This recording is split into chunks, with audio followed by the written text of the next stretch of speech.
Good Tuesday afternoon to you, 4 o'clock time for Sports4CLE. Thanks for joining us. Browns out in Berea practicing one of the final training camps open to the public. There'll be two more tomorrow as well as Thursday. The hit of training camp has been Austin Watkins. Fans, they want autographs. They want pictures. Military Appreciation Day out in Berea for Browns training camp.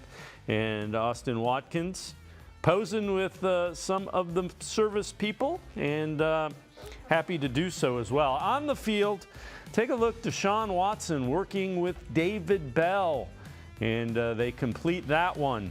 Also finding, there's David Bell underneath, this time opposite sidelines, looking for Donovan Peoples-Jones as Watson finds Donovan Peoples-Jones up the other sideline. Joshua Dobbs over the middle to the aforementioned Austin Watkins. Browns getting in work, getting ready for the Eagles. So the Browns wrap up the preseason against the Eagles last week, the Chiefs this Saturday, the two teams that met in the Super Bowl.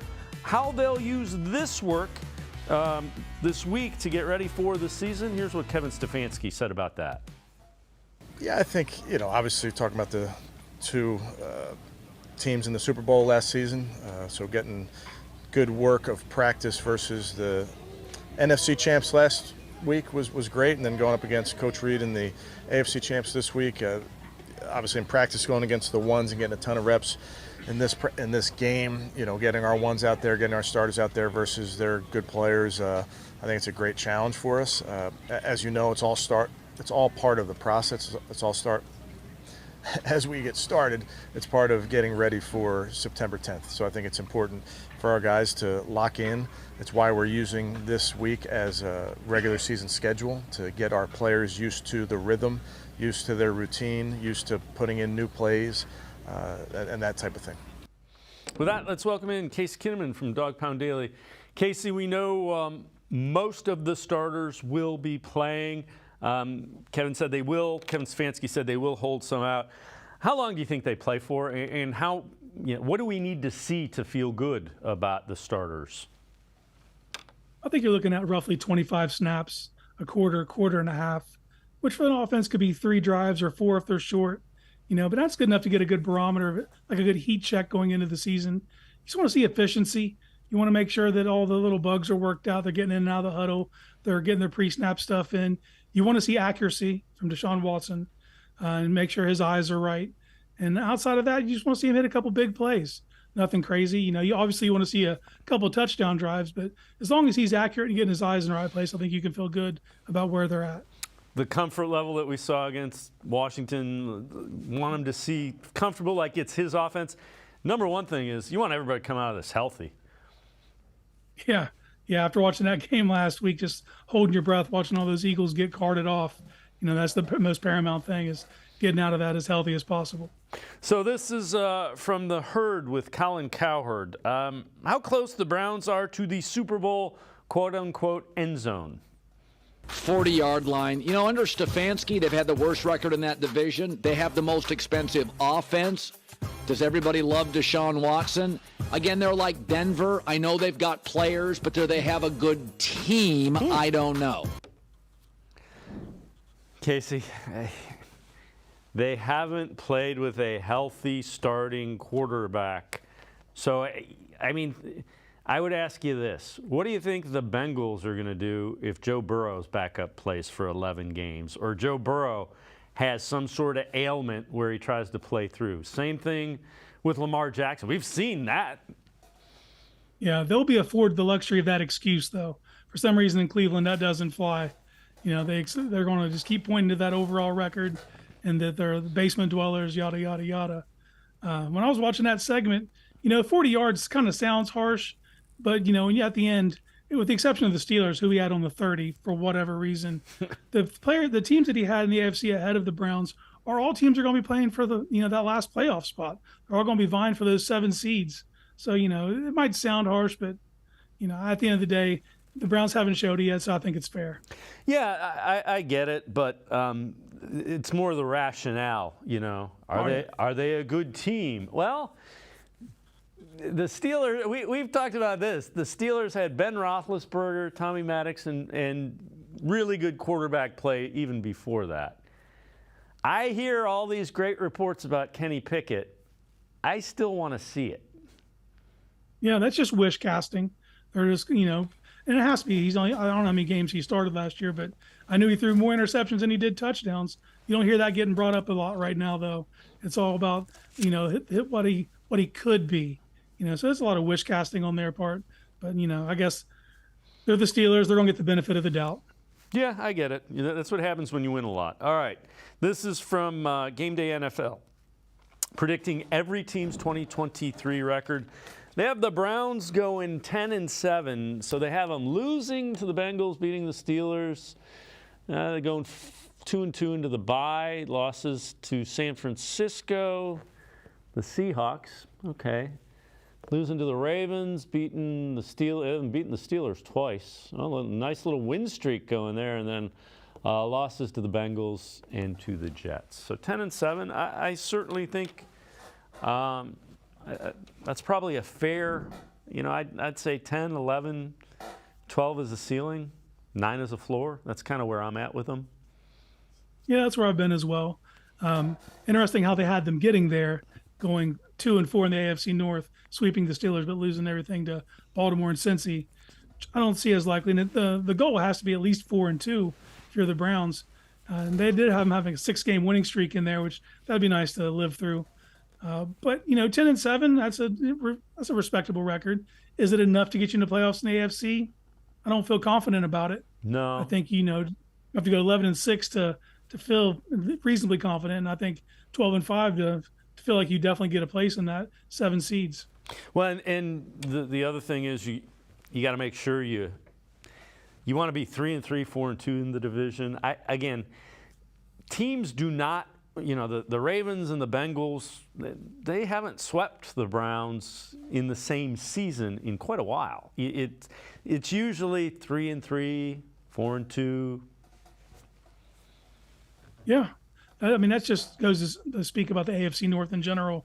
Those teams match up well against each other, always hard-fought football games. You might have a favorite, but no team sweeping. You know what I mean? That's a given. No matter how hot someone comes in, these guys know each other. It's going to be hard fought. But if you're the Browns, to have a shot this year, you have to finish better than 500 in your division. Let's take a look at this. This is from Field Yates. So yesterday, the Browns restructured Joel Bitonio's contract. Late last night, well, about 7 o'clock, they announced they had restructured Myles Garrett contract. So they created $12.8 million plus in cap space for 2023. So the Browns now have $34 million in cap space, by far the most in the NFL.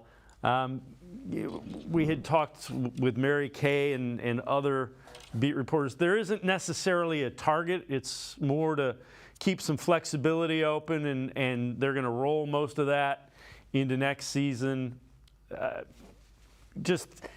Again, this is like an exercise to keep things flexible. Yeah, when you have the kind of high price contracts the Browns have, this is an exercise they're going to have to go through every year. They're going to have to pick a couple contracts, restructure, move into some void years, and get that money to roll over. And it also keeps them flexible for in the season if they were to extend one of their own. I know people see that $34 million, and all of a sudden your eyes get big and you wonder who they're after.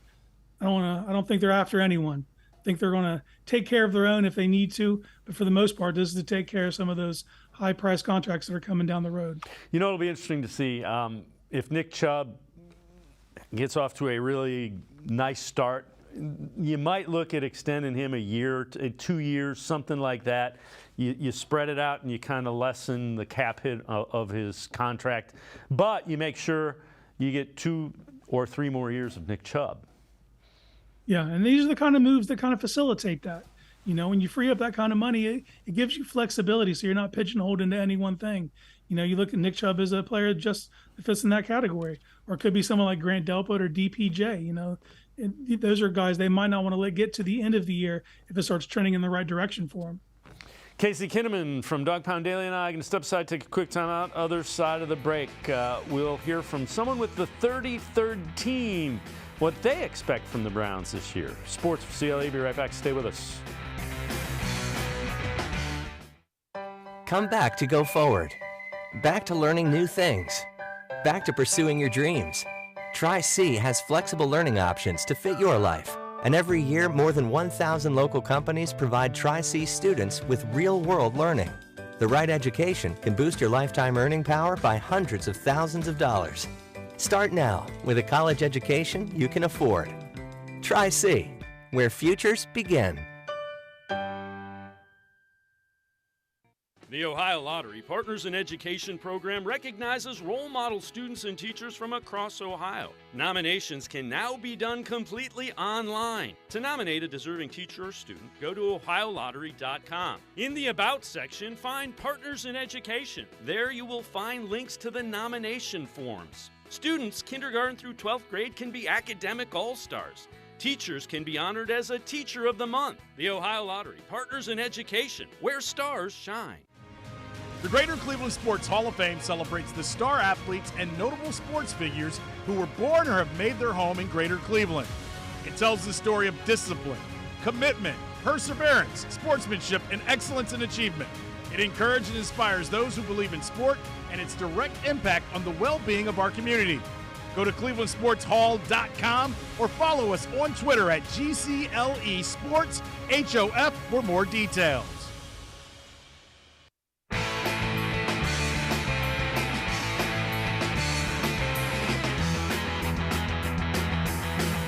We continue talking Browns with Casey Kinnamon from Dog Pound Daily, 33rdteam.com, a group of former NFL executives that kind of founded this and have the content behind it. Ari Miroff on what he expects to see from the Browns this year. The Cleveland Browns are entering a pivotal year this season, and all eyes are going to be on Deshaun Watson. They are expecting him to go back to the old Deshaun Watson from the Houston days this year. And when you look at this roster and the moves that they've made, look at what they've done. First of all, of course, the offensive line for a number of years now has been one of the best in the NFL. It is still intact. They're all basically back this year. That is still there. The wide receiver room. They traded for Elijah Moore, the former Jets second-round pick this offseason. He's going to pair up with Amari Cooper. They drafted Cedric Tillman, the Tennessee wide receiver, in the 3rd round. They still have David Njoku, one of the more capable tight ends in the NFL. They still have Nick Chubb, who is arguably one of the best running backs in the NFL.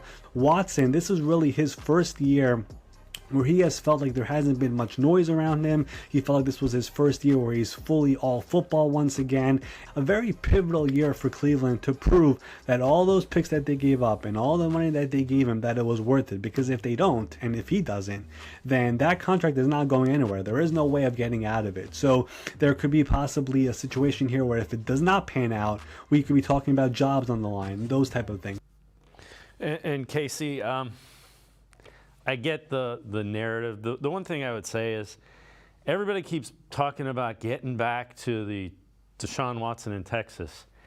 They want to have a threat at quarterback. With the game on the line, he needs to be able to make the plays in order to win.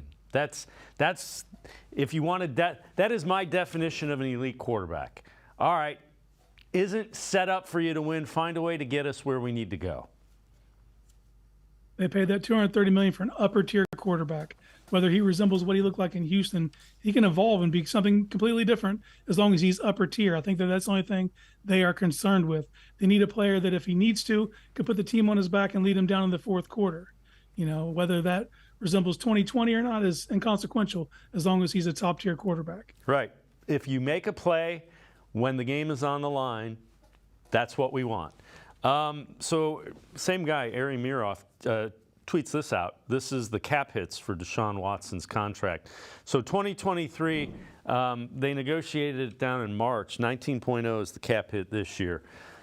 Starting with 2024, it goes up to 63.9 in 24, 25, and 26. 27, they added a voidable year of $8.9 million when they renegotiated it earlier this year. I would expect probably 24, maybe even that might be the reason that they cleared some of this off. You're going to see a new contract, and I'm guessing it will be still among the league's elite, but a little more team friendly as well. Yeah, this is why they squirrel that money away. You have to plan for the future, and they're not going to be able to mitigate everything that's owed to Watson, but they're going to maybe restructure next year. Then he could be eligible for a contract extension. They can move some numbers around. This is where it helps to have a cash-heavy owner, because you can mitigate a lot of that just by giving everything and signing bonuses and then kind of deferring things. You might get an extra void year or two, but all those $63 million hits you're seeing, the Browns aren't going to live through all three of those. I don't even think they'll live through one. I think they'll restructure. I think they'll move some things around, maybe get an extra void year. But at the end of the day, Andrew Berry's going to maneuver this so the team can survive and thrive during Watson's contracts. And the other thing is, it's important to note, Jimmy Haslam has spent a lot of money on players. Everybody complains about, the ownership group, and they've done some things that haven't been great. But they have talent, and they are spending to keep the talent. Yeah, Jimmy's pockets are open, and he has definitely made sure that Andrew Berry's had everything that he needs to work with to get the players under contracts that this team needs. And, everyone's always going to focus on that $230 million, but just look at the offensive line. Look how much they're getting paid. It doesn't end with just the quarterback. This team is paid more cash out than any other team in the NFL, and that is because Jimmy Haslam wants to win now. Yeah, he wants a Super Bowl, just like the fans. So, all right. Unlike the fans, he's the one that's got to sign the check to get him to the Super Bowl. So, which he appears more than happy to do if he can get there. All right, Nick Chubb on his expanded role in this offense and how the offense with Deshaun Watson is developing as a unit. I think it's coming along good. We got a head start last year when Deshaun got in late in the season. So I think this year we just kind of built off that, and I think it's going along very well. You've been being used a little bit more in that passing game. How do you think that might open up your game and allow that to open up the offense? I think it will, not knowing what we're going to do if I'm in the game. Last year I was just mostly first, second down, so it kind of gave them an idea of what we're going to do. But, hopefully this year it'll be different with me doing more things. And, Casey, I just keep thinking of little pass into the flat, safety, cornerback, Nick Chubb. I like Nick Chubb against safeties and cornerbacks 99% of the time. Yeah, there's going to be a lot of business decisions made on the outside there. And Chubb touched on something there. Last year there was a big tell, first and second down, he's on the field. He takes off on third. You know what they're going to do then. So with his variance being on the field on third downs, I'm interested to see how it looks, because I've been banging the table about this since the end of last season. He doesn't need to be Marshall Faulk, but he needs to get 2 to 3 different routes that they feel comfortable using him in, and it could change the entire game. Now, it sounds crazy to say there's even more Chubb can unlock, just given how great he's been, but I think that there is another portion of his game that can just be very simple. It doesn't have to be nuanced. It could be a Texas route, a wheel route, like you said, just working in the flats. We know how good he is in the screen game. Just open a couple more things up to Chubb, and this offense can have a whole other dimension to it. Yeah, again, Nick Chubb in open space is a win for the Browns offense. This is from ESPN. They're predicting 4 teams likely to improve in 2023. They go Bears, Broncos, Browns, and Rams. For the Browns, both sides of the ball have to improve. Even a vintage season from Watson isn't necessarily enough. There's legitimate upside here, though.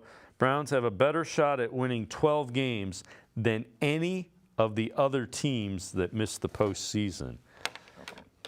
I would say if you get a vintage year from Watson, that's going to be more. That may put you in a vintage year from Watson.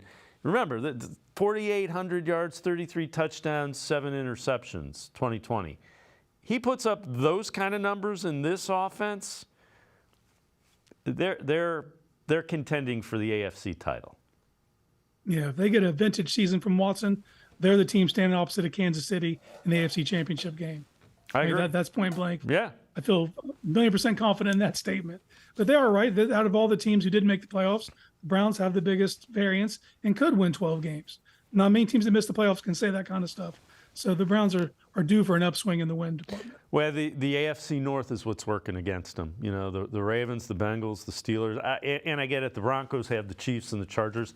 I'm not as much on the Chargers bandwagon as some people are. I think they're a good team. I think Justin Herbert's a good quarterback. Let's see him put it together. Yeah, they're definitely an unknown. They have an ascending quarterback, and they have plenty of talent. But what have they done? They made it to the playoffs and frankly got embarrassed by Jacksonville by their second half efforts. You know, I don't know if they've done enough to be crowned either, but that's what the off season's for, is, you know, giving everybody the approval and saying everyone's a playoff team, when in reality there's only 7 spots. All right, this is from Tej Seth, and it's most snaps played by players under 25 or 26 or younger. Last season, so it's 26 or younger. Giants had the most, over 10,000. Falcons second, Bears third, Cowboys fourth, and the Browns were fifth. So kind of gives you a little bit of a perspective, right ahead of Kansas City. But, you know, the Browns' playoff window is open. Still a pretty darn young roster. I think that gets lost on people. You know, and as Browns fans, we were so used to constant turnover that it seems like these players have just been here forever, because we're used to in and out, new player. Well, we got a cast of characters that we've been hanging around for, you know, 5-6 years now. And yeah, going into last year, they had the lowest average age for the roster at 25 years and 5 months, you know, and it doesn't seem like that just because we're used to seeing these guys, but this is still a very young team. And I think that that's the reason their playoff window is going to be wider than most, is the way Barry's drafted young and they've developed, and now they've been keeping their own. So it's kind of extended that window even further. Casey Kinnamon from Dog Pound Daily and I are going to step aside, take a quick time out, other side of the break. We'll head to the voicemail of Truth and Reason, talk about some training camp surprises. Sports4CLE. We'll be right back. Stay with us.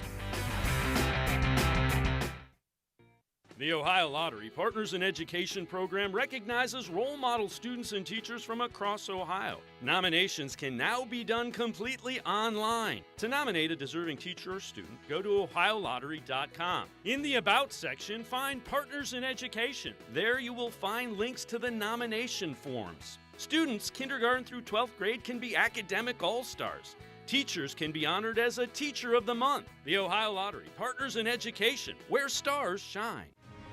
The Greater Cleveland Sports Hall of Fame celebrates the star athletes and notable sports figures who were born or have made their home in Greater Cleveland. It tells the story of discipline, commitment, perseverance, sportsmanship, and excellence in achievement.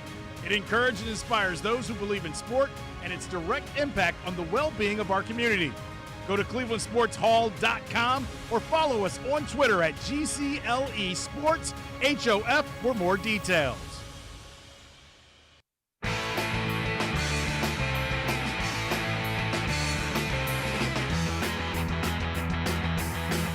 We continue talking Browns with Casey Kinnamon from Dog Pound Daily. Let's head to the voicemail of Truth and Reason. Hi, Dave. Thanks for taking my call. So I'm wondering with Cade, is it possible maybe he take a couple of deep breaths, because it's like you can see it in his eyes. It looks like he's nervous. Just don't seem like he's right at the time. But hopefully we can get this figured out. My last part is about Watkins.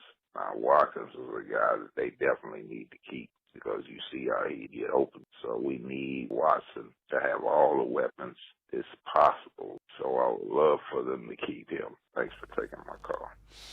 All right, as always, appreciate all of the voicemails. Casey, what are you, Watkins has played well. The question is going to become, is there room on the 53? I think he's played well enough in preseason. You're not going to be able to sneak him on the practice squad. I don't think that will happen. No, he's flashed too much. He's put too much on tape to assume that you could cut him and then he would go all the way back through waivers and land on your practice squad. But it remains, he's playing in the fourth quarter of these games, which tells you they're not sold. You know, if it was someone they were trying to stash away, you wouldn't, give him this kind of exposure. But he keeps making plays and keeps doing what he needs to do. And I would have him on my 53. But then again, we're talking about the last receiver on the 53. Right. what kind of difference is he really going to make during the season? And short of a massive COVID outbreak like they had in 2020, where they're putting practice squad guys out there, best case scenario is he's on your roster, but you still wouldn't see him. So I wouldn't get, too worked up whether Watkins makes the roster or not. The other thing is I haven't seen him a lot on special teams. Usually those guys at the back end of the roster are on special teams. Even if he's not returning, he would be covering on. You got to bring something on game day if you're one of those fifth, sixth wide receivers. So that's interesting. This from Dog Pound Daily: 3 biggest training camp surprises of 2023.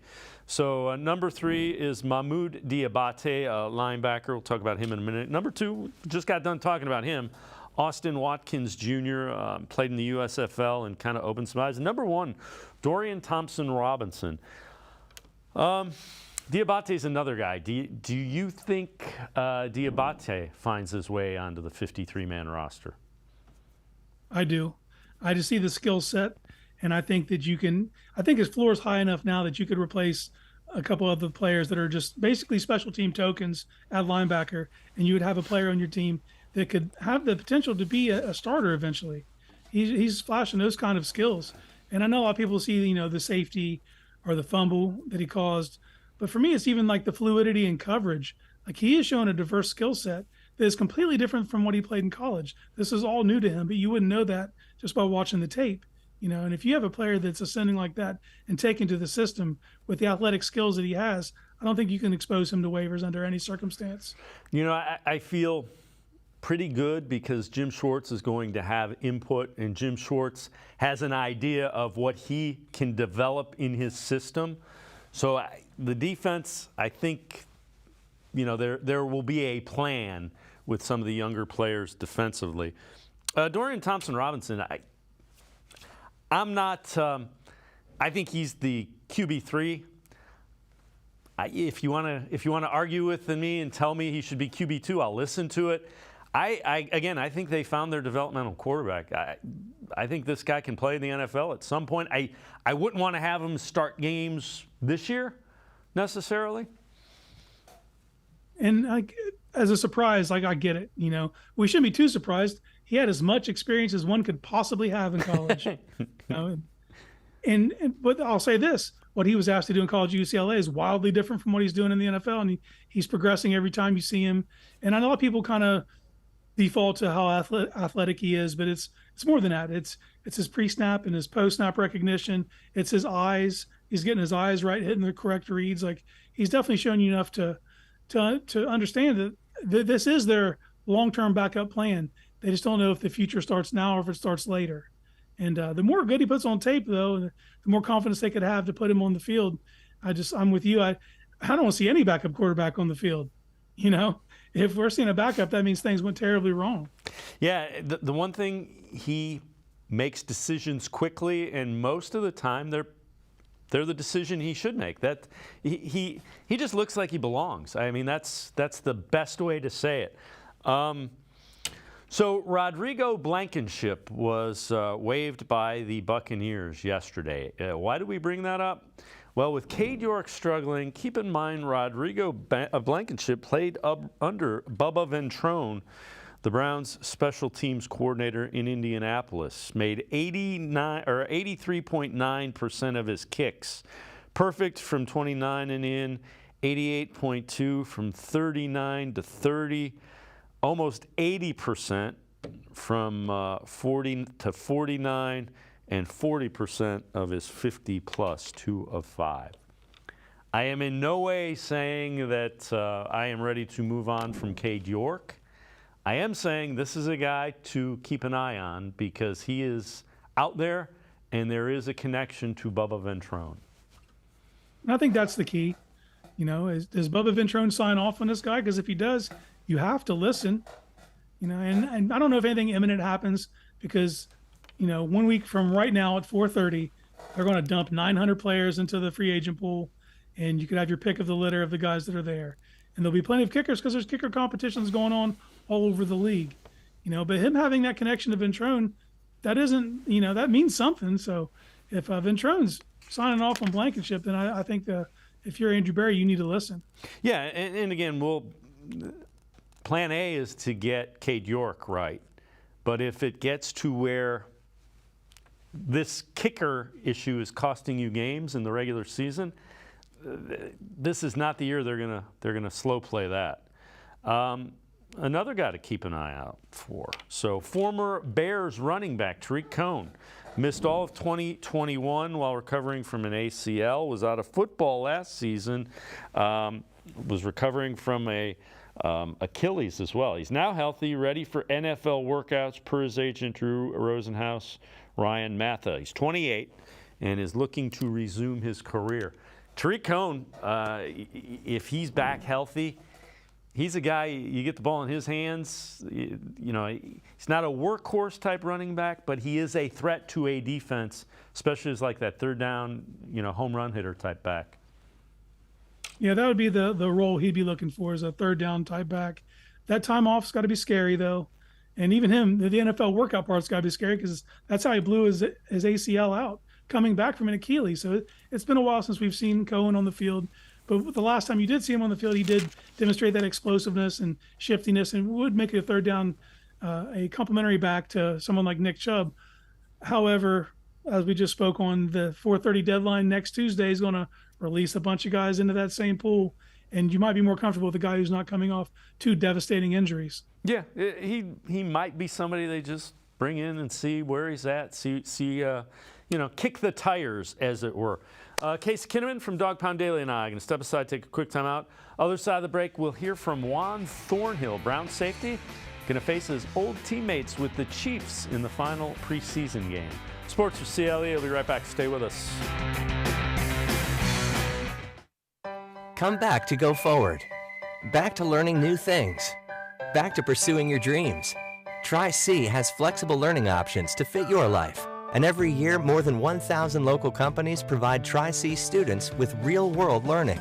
The right education can boost your lifetime earning power by hundreds of thousands of dollars. Start now with a college education you can afford. Tri-C, where futures begin.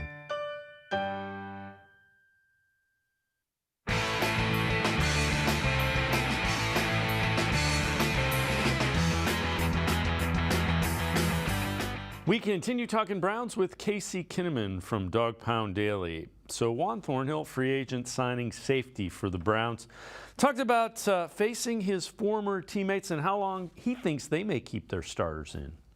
I mean, it's going to be a lot of fun going out there, seeing a lot of familiar faces, like seeing your coaches and, like your former teammates. It's going to be pretty fun out there, like getting out there and talking a little bit of trash, make a couple plays. But yeah, I'm excited for it. You expect to see 15 play? I do. I mean, I think with Coach Reed, he has the history of like letting guys play that last game, usually like a half or something. But I don't think Pat will play that much. He probably play a couple reps. Hopefully we get back there to him a little bit and Coach Reed get a little scared and take him out. So I think we'll see him out there, but I don't know how long though. And Casey's talking about Patrick Mahomes, quarterback. So it will be interesting. Keep in mind the Chiefs play that Thursday night to open, so they have 3-4 less days to get ready for the regular season. Yeah, and I mean that's going to play a factor. But Andy Reid does have a propensity for putting his starters out there now. To Thornhill's point, I don't think it'll be for long, especially for someone like Pat Mahomes. But I think this is a great test for the Browns, just based on, you came off that Philadelphia game, the joint practices, that experience. Now you're going to go to a road AFC game with Kansas City. Now it's the preseason. Those fans are still going to be juiced. It's still going to give them that energy, and to be able to roll your starters out against their starters. It's going to be a really good feel going in, to get ready, to get primed and get ready for September 10th.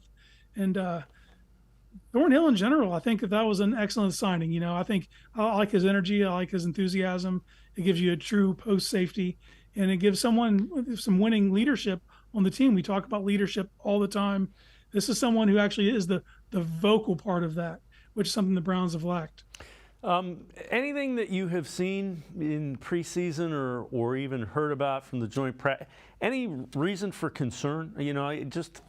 it seems like it's been uneventful, which we take that. The Browns fans take uneventful in the preseason, and but is there anything that's concerned you?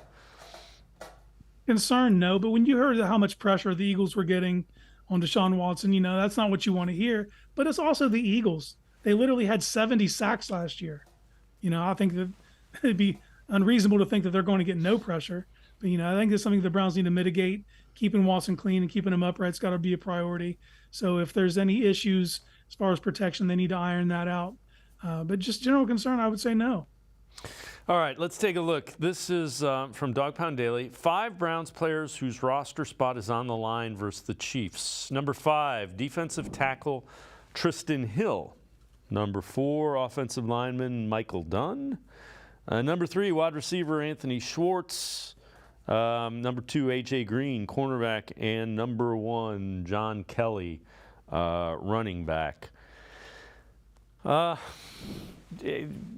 list, just your thoughts there. Well, I think Tristan Hill's definitely on the outside looking in. I look at that defensive tackle room, and I think they're only going to keep 4. I don't think there's a reason to keep any more than that when you have defensive ends like Za'Darius and Alex Wright when he's healthy, who can also contribute on the inside. I just think you're going to keep 6 edge and 4 defensive tackles. And right now, my 4 defensive tackles would be Dalvin, Shelby Harris, Siaka Ika, and then I think I'd have Maurice Hurst as my 4th rotational pass rusher. So it's going to leave a lot of guys on the outside looking in. Yeah, and the offensive line, Dunn can play, but you get kind of into that numbers game. Yeah, and I think the center position kind of puts everything in flux because if they plan on keeping Nick Harris and Luke Weipler, that means those guys are going to have to at least be able to pull double duty. And you've seen Weipler get some exposure in there, and they've even been using James Hudson in practice at guard. So I think that when you start doing that, I think it's going to show you that maybe one of these guards who have been making the team are kind of expendable now. Yeah, you're looking in a pinch. Can this guy give us, to get through a game? Snaps at that position. Schwartz is a guy that's that's an interesting one. You might be able to sneak him onto the practice squad. The only reason I would hesitate with that, someone may see Olympic sprinter speed and think I can fix him. But if they do and he does get fixed and he goes somewhere else to have success, you can point that back to your coaching staff where they failed. I think that even if he were to ball out against Kansas City, I think it's a case of too little, too late. I just think that you've had that 4.27 speed on your team for 3 seasons, not going in 3 seasons now, and it's been no more beneficial than it was the day he was drafted. At some point, you got to cut your losses, and I just think there's more talented wide receivers that need to be getting looks, and unfortunately, that leaves Schwartz on the outside looking in. He's got to hold on to the ball. He's got to stop fumbling when they hand him the ball. A.J. Green, again. They're deep at cornerback. Again, that's a guy I think that can play in the league. So I think if he's not on the 53, I don't think they get him on the practice squad. Yeah, good problem to have. I think you brought in some excellent corners this year. Cam Mitchell's definitely flashed and shown some stuff. Biggers is out there.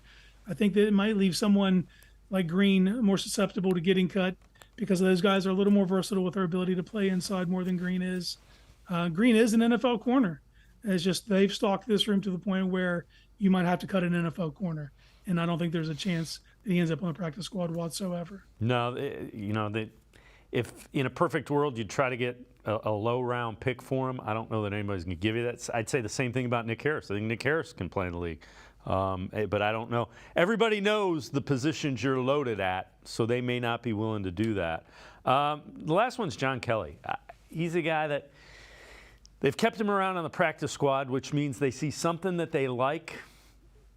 The first preseason game was pretty good. After that, it's been okay. Yeah, I see Kelly as a high floor guy, and he must be a positive locker room guy. Stump Mitchell must have a like for him, but I don't see him as someone who gets anything extra. I think he gets what's blocked for him, and he gets that, and that's something you can count on. But it's not something that you're going to want to build around. So I think that, it all depends on Jerome Ford's health, which we don't know. It's still up in the air. But they have a better idea behind the scenes in Berea. And if Ford's going to be ready by week 2 at the latest, I don't think that there's reason to keep a John Kelly. All right, this from Dog Pound Daily. 4 bold predictions for the Browns Chiefs. 4, Josh Dobbs silences doubters, throws 2 touchdown passes. Number 3, Mahmoud Diabate picks off a pass. We go with his safety from a week ago. Cade York, a perfect day, 4 of 4 on field goals. And number 1, the defense records 3 turnovers. The defense, that's more. I want to see more of that. You know, we saw a little bit of a glimpse of it with the Commanders because you saw the first team defense, and they were getting after it. And the other thing is, there's a little bit of the swagger and celebration and emotion coming out on the. I want to see that as well. Yeah, palpable energy. You know, they're out there swarming around, getting after it. That's what you want to see out of Jim Schwartz's defense. And they have a propensity for turnovers. You know, you're starting to see it. You're starting to see the punching of the ball, all the things you want to see. But everything on that list, man, Cade York needs a day like that. You know, I don't think it's going to make us fans feel any better going into September 10th, but just mentally for him to see it go through the uprights, go 4 for 4, that would be huge, and that'd be something that he could build off of. Yeah, you know what? I want him to stop. He's thinking it. He's probably hearing about it, thinking about it. He needs to go out and kick. Kick like you've kicked all your life and stop thinking about it, because he's clearly – there's something that is not translating from practice field to game field. Yeah, I'm through dissecting what Cade York's doing, what he's not doing. He needs a sports psychologist because that problem's 100% between the ears. There's nothing I can tell him that's going to help him, but he needs to get a handle on it because he's going to cost himself his NFL future if he can't get it under control. Yeah, and like I said, Browns are not going to take kindly to losing games with missed kicks this year, without question. Casey Kinnamon, as always, appreciate the time and the insight. Thanks very much, Casey. Hey, anytime. Thanks for having me. Casey Kinnamon, make sure you check him out, Dog Pound Daily. Always really good stuff. We'll continue talking Browns here on Sports for CLE. Jacob Roach from BrownsWire.com straight ahead. Stay with us. Come back to go forward. Back to learning new things. Back to pursuing your dreams. Tri-C has flexible learning options to fit your life. And every year, more than 1,000 local companies provide Tri-C students with real-world learning. The right education can boost your lifetime earning power by hundreds of thousands of dollars. Start now with a college education you can afford. Tri-C, where futures begin. The Ohio Lottery Partners in Education program recognizes role model students and teachers from across Ohio. Nominations can now be done completely online. To nominate a deserving teacher or student, go to OhioLottery.com. In the About section, find Partners in Education. There you will find links to the nomination forms. Students kindergarten through 12th grade can be academic all-stars. Teachers can be honored as a Teacher of the Month. The Ohio Lottery Partners in Education, where stars shine. I am powerful beyond my wildest imagination. I will define my future. I will keep challenging myself to improve. Because I am a future leader of this great nation. I will be responsible for raising a beautiful family. And educating not only my generation, but many more to come. I will make a difference in my community. And I will stand up for what I believe in. I will not settle for simply chasing my dreams. I will achieve them. Because I was given a chance. An opportunity. A home. At Family, Career, and Community Leaders of America. The ultimate leadership experience. FCCLA has been one of the greatest experiences of my life. It's made me who I am today. Join us. We'll build a new future together.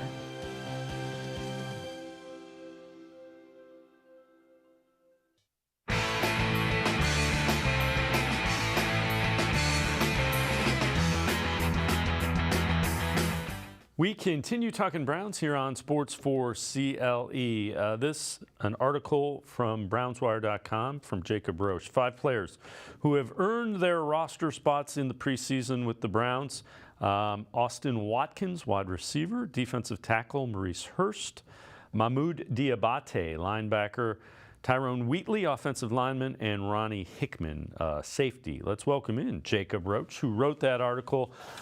Jacob, take us through that and kind of how you arrived at those guys. Yeah, a lot of these guys that we talked about are really just guys that were kind of second thoughts, like Austin Watkins. He gets signed right there before training camp, and I didn't think much of it. It just looked like kind of a training camp body, and yet every single day he seems to be making highlight plays, including today. I guess he snatched one off a defender's helmet today, so he continues to just show up each and every week. And it's interesting because he's not this like crazy athlete. He's not a burner. He's just a really quality player that works his butt off and goes out there and performs every week. And you can never have enough guys that get open and catch the football reliably. And that's what Austin Watkins does. So I put him up there. Maurice Hurst was a guy, I think, at least from me, I had high expectations on because we were trying to figure out this defensive tackle room all off season. He comes out there, early in his career was a really promising young prospect and just really hasn't played much in the last 2 years. So you didn't really know what you were going to get. And it was a position of just absolute massive need. And he's gone out there 2 weeks in a row now with some really quality reps and some quality pass rush. And it makes you feel so much better that room is going to go from dreadful to pretty good. With Mahmoud Diabate, he's one of the only players they added of real, at the position that really moves the needle a little bit. And that's just because he's gone out there and looked like a heat-seeking missile at times. He hasn't really played a ton of off-ball linebacker. He started his career more as like a stand-up TJ Watt edge rusher when he was at Florida before he goes to Utah. And he goes out there, and what you saw in a little bit of tape from Utah, you've seen so far. Looks like we lost Jacob there. So, again, was talking about Mahmoud Diabate, who undrafted rookie free agent out of Utah, playing linebacker, who, by all accounts, has a chance at getting his way onto the 53-man roster. So, Jacob, you mentioned Diabate. You go ahead and finish that, and then we got Wheatley and Hickman. Yeah, sorry about that. I just think that he shows that he's got a ton of range. You just covers so much ground, and I think you can never have enough of that when it comes to a linebacker room. But with Ronnie Hickman, I really like Ronnie Hickman, man. They're trying to figure out this fourth safety, and this preseason he is where he needs to be at all times. He understands how to find the football. He's made some athletic plays on the football. And if you can find a guy that can give you tape of them forcing turnovers, that's exactly what you want. And Tyrone Wheatley just came out of nowhere. He's got like his run blocking grade in the preseason is over 90 right now. He's just a big mauler. And I don't know if there's a roster spot for Wheatley, but I would love to keep him around on the practice squad because he looks like that kind of player that really fits what Bill Callahan does. And I think you can really mold him into a pretty good player. Talking to Jacob Roach, BrownsWire.com. So Jacob tweeted this out. Feels confident the Browns will keep 7 wide receivers. You go Cooper, Moore, Peoples-Jones, David Bell, Cedric Tillman, Austin Watkins, Jakeem Grant. So that would mean Anthony Schwartz, practice squad or cut. Just thoughts behind those 7. Yeah, I think the top 5 are locks. I think when you go through those guys, they're locks for various reasons. They're not going to – I know there's been some discourse with David Bell, but Bell had some really good separation data last year. And when he was out there, he was open. The quarterback situation was really murky while he was out there, with Jacoby Brissett being, just kind of a little bit average of a player, and then Watson being poor at the end of the season. I think the stats don't reflect it, but David Bell, I think, is a very quality player, and he was a top 100 pick. You're not giving up on the top 100 pick after 1 year when he was not bad. But with the other guys, obviously they've got the other 4 are locked in. But like I said with Austin Watkins earlier, it's just when I see a player put film out there, preseason or not, he looks like a guy with traits that can contribute if you get injuries. Amari has dealt with injuries amongst his career. So has Elijah Moore. Elijah Moore's already a little banged up to begin. I think Austin Watkins has those traits to where if you need him to play a couple of games and catch you 4 or 5 passes for 50 yards or something like that and be a contributor, I think Watkins can do that. With Jakeem Grant, I think this all comes down to, in my opinion, I just don't know that Marquise Goodwin's going to play, at least not to start the season. I just am not getting any inclination that that's going to happen. And with Grant, I didn't think they were going to keep him when they redid his contract. But with the injuries to Jalen Darden and Marquise Goodwin, you're starting to say, okay, we need someone else that can kind of stretch the field. He's not really been very productive as a wide receiver, just as a returner, but they're starting to use him in practice kind of to do some of the things that they have Elijah Moore doing. And like with the stuff in the jet sweeps and out of the backfield, we've seen some of that today. And an interesting tidbit coming out from people that are on the ground there, they're saying that he's almost exclusively getting all the return reps. Like, not he's getting a majority, it's been exclusive. So I think it's clear that they want to try to use some of that skill and speed if Elijah Moore does go down, and that they just really think that his return ability is rosterable. Yeah, and again, he was a Pro Bowl returner. He is a guy that has the speed to threaten the perimeter, much like Elijah Moore. All right, before we go to break, take us through the tweet that you had talking about DeJuan Jones. They're trying him out at left tackle. They've used him at right tackle. When you look at that, they're just trying to find, okay, what can we do? Where does he line up in the pantheon of our tackles? Yeah, I think with any of the offensive linemen, they've showed a real desire to have guys that can play multiple positions, and that's what training camp's for. See how he looks on the left side. He hasn't looked very good on the left side. I think he's firmly a right tackle. They want to know if he can play left tackle, because if James Hudson goes down too, and so does Jed, can we put him in there, or do we have to make kind of a move and bring somebody in or call somebody up? They just want to know if he can be there, but he's a right tackle. I think he's the future at right tackle over once Jack Conklin moves on, or even if Jack Conklin gets hurt again this year. He's already dealing with some concussion early on. So I just think with his size, and I just don't see him being able to mirror that and go. It takes so much work for a man of that size to be able to develop and work on his pass sets and all of those things, to then try and force him to completely flip it. I mean, you're looking at an all-pro right tackle in Tristan Wirfs who's having issues and concerns flipping to the left side. I just don't think it makes much sense for DeJuan Jones and the Browns. Jacob Roach from BrownsWire.com and I are going to step aside, take a quick time out on the side of the break. We'll hear from Kevin Stefanski talking about Juan Thornhill. Sports for CLE. We'll be right back. Stay with us. The Ohio Lottery Partners in Education program recognizes role model students and teachers from across Ohio. Nominations can now be done completely online. To nominate a deserving teacher or student, go to OhioLottery.com. In the About section, find Partners in Education. There you will find links to the nomination forms. Students kindergarten through 12th grade can be academic all-stars. Teachers can be honored as a Teacher of the Month. The Ohio Lottery Partners in Education, where stars shine.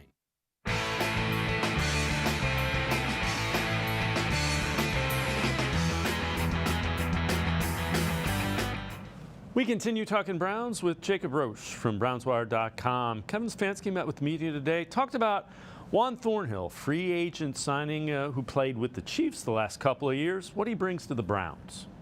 Yeah, I think Juan really has been that guy from day one for us, out here on the practice field, in the meeting rooms. He's a guy that, as you know and our players know, has played big in big games. So he's been a leader right away. That safety position, you're oftentimes getting people lined up, and communication is paramount back there, and Juan does a great job at it. And Jacob, it's kind of interesting. All of the guys they brought in, they seem to really focus on guys that have, you know, that winning culture type of it factor. Yeah, and I think those guys also have been vocal leaders. I think we've seen them bring in guys like that because we've talked about it in the past, like the culture and trying to figure out what was going on with last year's defense and no one really wanting to step up as a leader last year. So they've gone out and they've brought in these vocal leaders, these people that have been to organizations that have won and have the ability to turn around the culture that they deem needed work, not just on the field, but in the locker room. And Juan Thornhill, just from the beginning, he's trying to recruit people. He's playing around with fans and he's very vocal and fun and having a good time, just looks happy and looks like he wants to. He's been very vocal on Twitter about what he thinks this team can be. And I know that Browns fans have kind of had that connection with him since he got here because he just seems like a genuine person that's here to try to turn these things around. And I don't think having a guy that can do that leadership stuff on the field too, where, they have a connection with the rest of the team from the off the field stuff, and it translates to where, hey, if Juan Thornhill, is telling me I need to be here or be there, he's a good dude. I can trust this guy, and he's been in a winning situation. So he's just a voice that you believe in, just like Jim Schwartz. Like, he can back up what he says by showing you, his list of experience and accomplishments in the league. So next Tuesday, about this time, they'll be down to the 53-man roster, or at least the initial one. What do you think the toughest decisions getting down to that 53? We have a pretty good idea, but which ones do you think are the toughest decisions to get to 53 for Kevin Stefanski and Andrew Berry? I think the obvious answer is the wide receiver with Austin Watkins. I think and Jakeem Grant. I think those two. Do you keep both of them? Do you keep one of them? Do you keep someone else completely different? Do you go acquire him? So I think that one's pretty tough. But I'm going to go to the offensive line because I'm really interested in the offensive line, as I usually am, because they are either going to keep 9 or they're going to keep 10. If they decide to go 9. They have more than 9 or 10 quality offensive linemen. So what are you going to do? Are you going to try to trade one of these guys? Could you trade Michael Dunn for a compensatory pick? We've now seen Luke Whippler start playing at guard. So where does the versatility start and where does it end? And how many tackles do you keep? I just think there's so many quality offensive linemen that potentially are going to walk for nothing if they don't make this roster. So, I mean, it starts wide receiver, then I think it's offensive line, but I also want to say it's linebacker. Diabate is a big one. Are you going to keep him over Kanasic? Are you going to keep both of them? Does Matt Adams make it back onto the field? Does he make the roster as that special teams ace that he was originally signed to be? So I think that linebacker and offensive line are probably the biggest ones, but I know fans will probably watch a wide receiver the closest. Which of the guys that are kind of on that roster bubble, the veterans, do you think are most likely to be traded? I think it does start with Michael Dunn, the guard center from the inside, just because he's shown you in playoff games and regular season games that he can play guard. He's played a little bit of tackle. He's played some center in the preseason, and there's a lot of offensive lineman needy teams out there. And so I think he could kind of fetch you something pretty good. I think Josh Dobbs is an interesting name. Are they going to eat? Because if you're only going to keep 2 quarterbacks and you're going to go ahead and have DTR be the backup, I think you could probably get something out of Dobbs. He's got some starting experience. He shows you things in the preseason that are fun. And if you need him to spot start here and there, I think he could do something like that. And I think ultimately maybe even wide receiver if they ended up trying to just move on and that's the way they want to go. But I think in the end, it's the strength of this team's the offensive line. And I think there's some guys in there that could find new homes so that they don't just cut really quality players for nothing. What do you want to see in this preseason finale against the Chiefs? What, if you see this and this, you'd feel really good heading into the Bengals in 14 days, 15 days after that? I think I really want to see some running back step up. We've seen some flashes with Demetric Felton. John Kelly started good in the preseason in the Hall of Fame game. It really hasn't gone well since then. I think Jordan Wilkins is the guy I'm going to watch closely. because he's got those special teams experience with Bubba Ventrone, and you and I talked about that last week. And he's getting some starter reps today in practice. So I'm really excited to see that. But ultimately, I want to see that defensive line and the interior continue to play at a good level. Shelby Harris got some playing time and played well. Maurice Hurst has been playing well the last couple of games. And we all think, and we've all seen it, that this defensive line can be very disruptive. I want to continue to see that because that's on the defensive side. What I think is the most important for this season, because I think that's the strength. And then on the other side, keep Watson clean. You've seen some issues with pass protections on some of the 11 on 11. So when the starters are out there, I want to see the offense look like it did 2 weeks ago. And I want the defensive line to look like it did 2 weeks ago. And I think if those trenches battles are going in our favor, on both sides, I think I feel pretty good about 23. Jacob Roach, brownswire.com, as always. Great stuff. Appreciate the time and the insight. Thanks very much, Jacob. Thanks. I appreciate it. Jacob Roach, make sure you check him out. It's good stuff, brownswire.com. It's going to do it for this edition of Sports for CLE. We will see you back here tomorrow at 4 o'clock. Have a great night, everybody. See you tomorrow at 4 on Sports for CLE.